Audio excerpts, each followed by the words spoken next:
बिहार में गवर्नेंस का नीतीश मॉडल है और सहयोगी दल चाहे जो भी हो, लेकिन उनको काम करना होता है नीतीश मॉडल के ऊपर। और बार बार जनता दल यूनाइटेड या यूं कहले कि सीधे सीधे मुख्यमंत्री नीतीश कुमार इस बात को अपने घटक दलों को समझाते रहते हैं, इस बात का एहसास कराते रहते हैं। बिहार में अधिकारियों के ट्रांसफर पोस्टिंग का मामला हो या फिर सरकार के बड़े फैसलों का मामला, होता वही है जो मुख्यमंत्री नीतीश कुमार चाहते हैं। इस बात का एहसास भारतीय जनता पार्टी को पिछले 2 दिनों से हो रहा है, क्योंकि अब तक मौजूदा एनडीए सरकार में ट्रांसफर पोस्टिंग को लेकर जो विवाद नहीं देखने को मिला था, वो विवाद शुरू हो चुका है। राजस्व एवं भूमि सुधार विभाग के तहत 30 जून को जो तबादले किए गए थे, मुख्यमंत्री नीतीश कुमार ने उन तबादलों पर रोक लगा दी। खबर ये आई कि नीतीश कुमार के पास ये जानकारी पहुंची कि इस विभाग में जो तबादले किए गए उसमें गड़बड़ियां थी, नियमों का पालन नहीं किया गया था। पूरे एक दिन की चुप्पी के बाद विभागीय मंत्री जो बीजेपी कोटे से आते हैं, रामसूरत राय, उन्होंने अपनी बात रखी और कहीं ना कहीं वह नीतीश कुमार के फैसले को लेकर नाराज दिखे।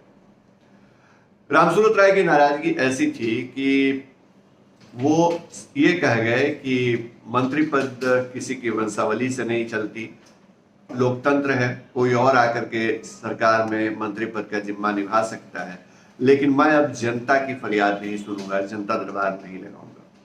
रामसूरत राय संकेत दे रहे थे कि जरूरत पड़ने पे वो इस्तीफा कर सकते हैं और मंत्री पद छोड़ सकते हैं, लेकिन सीधे सीधे ये कहने का साहस वे नहीं उठा पाए। आखिर इसकी क्या वजह रही, इस बात को समझना बेहद जरूरी है। दरअसल भारतीय जनता पार्टी का जो मौजूदा नेतृत्व है वो नीतीश कुमार के सामने नतमस्तक नजर आता है।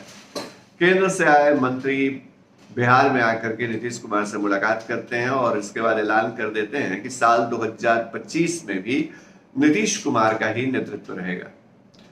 ऐसे में प्रदेश बीजेपी नेतृत्व या फिर वैसे नेता जो नीतीश कुमार के शासन की कमियों को उजागर करते रहे हैं, मुखर होकर के बोलते रहे हैं, उन तमाम नेताओं को झटका लगता है।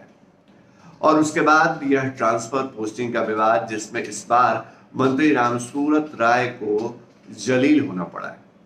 यानी रामसूरत राय ने जो फैसला लिया अपने विभाग को लेकर के, उस फैसले को सीधे सीधे मुख्यमंत्री नीतीश कुमार ने पलट दिया। अब मंत्री कह रहे हैं कि मंत्री पद पर बने रहने का कोई औचित्य नहीं है। तो बड़ा सवाल ये उठता है कि क्या वाकई मंत्री रामसूरत राय अपने पद से इस्तीफा दे देंगे, या रामसूरत राय यह जानते हैं कि नीतीश कुमार के खिलाफ वो चाहे जो कुछ भी कह लें या उनके मन में चाहे जितनी भी चीजें हो, उस सब के बावजूद उनकी पार्टी का ही नेतृत्व नीतीश के सामने नतमस्तक है और फिलहाल कुछ भी नहीं होने वाला। रामसूरत राय का वो पूरा बयान सुनवाते हैं जो उन्होंने अपनी नाराजगी को लेकर के कहा। आप इस बयान को ध्यान से सुनिए और मतलब समझने की कोशिश करिए, जिस खबर को हमने आपको बताने की कोशिश की है। मेरे मन में भावना ठेस पहुंचा है, नो डाउट, कि मैं जनता के बीच में रहता हूं। मैं कोई पौती में बंद नहीं रहता हूं, बंद कमरे में बंद नहीं रहता हूं। मैं महीना को सही माने बता दूं, 30 दिन में मैं 15 से 20 दिन जनता के बीच में जनता दरबार लगाता हूं। चाहे वो मेरा प्रखंड लेवल का जनता दरबार हो, चाहे जिला लेवल का हो, आवास का हो, पटना पार्टी कार्यालय का हो, मेरे विभाग का हो, और जिस जिले में भी जाता हूं तो मैं सोशल मीडिया पे सभी विधायकों को मैसेज देता हूं, कार्यकर्ताओं को मैसेज देता हूं कि अगर कोई समस्या है तो लेकर कितना बजे आप आइए। उसके बाद मैं विभाग का रिव्यू करता हूं। उसमें अगर जनता के आवाज़ के द्वारा, विभाग का ऑन रिकॉर्ड के द्वारा और सामने पूछताछ के दरमियान लगता है कि कोई सीईओ, कोई कर्मचारी गलत कर रहा है, तो मैं उस पर कार्रवाई करता हूं और उसको धमकी भरे शब्दों में कहता हूं कि आप 2 महीना में नहीं सुधरोगे तो समय पर तुमको ट्रांसफ़र भी कर देंगे।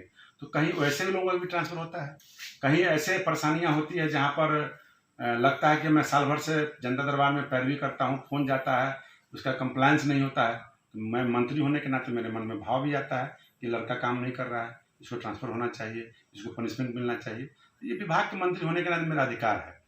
तो निश्चित रूप से कहीं ना कहीं ठेस तो पहुंचता है, लेकिन जब हमारे आला अधिकारी का ये आदेश है तो मेरा धर्म पालन करना मेरा धर्म है। लेकिन इस तरह से अगर बातें होती हैं तो जनता के बीच में जाने से कोई फायदा नहीं है। मैं अपना काम करूंगा, विभाग का काम करूंगा, जनता अपना सोचे, अपना समझे,